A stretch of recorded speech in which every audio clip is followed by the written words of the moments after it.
kwa matunda ya kinywa chake. Unasikia? Na atarudishiwa matendo ya mikono yake. Mtu atashiba mema kwa matunda ya kinywa chake.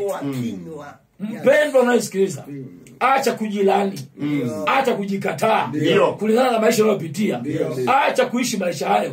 Kama unaona umefika level ambayo umezidiwa, tafuta makuhani. Tafuta vinywa vya Mungu.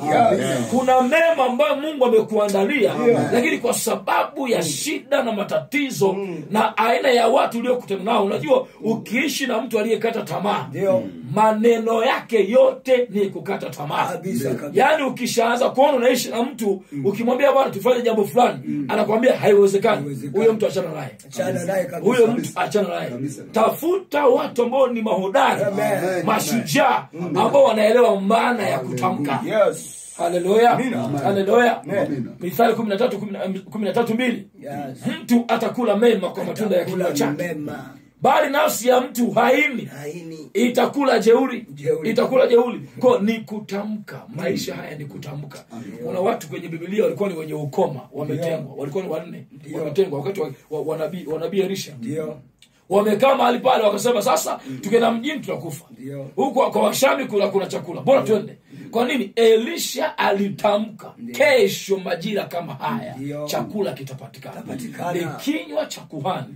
Kuhani ana uwezo wa kutangua vifungo.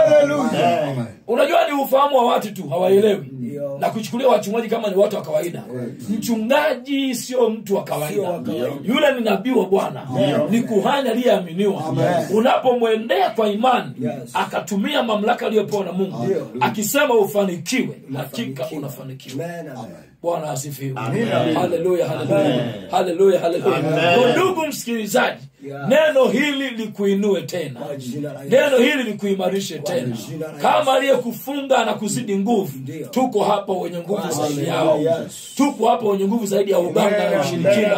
Kwa nini? Mungu ametupa mamlaka. Na Yesu Kristo akasema hivi, naenda mimi kuandalia makao, lakini ninyi na wachieni mamlaka kukanyaga inge na nyoka. Anasema kile mtakacho kifunga duniani kimefungwa na mbinguni. Ni kutamka. Ni matamko. Bwana Yesu asifiwe sana. Basi kuelekezi chache, naomba basi sasa nimshukuru Mungu aliye hai. Alafu baada ya hapo tutaruhusu kupokea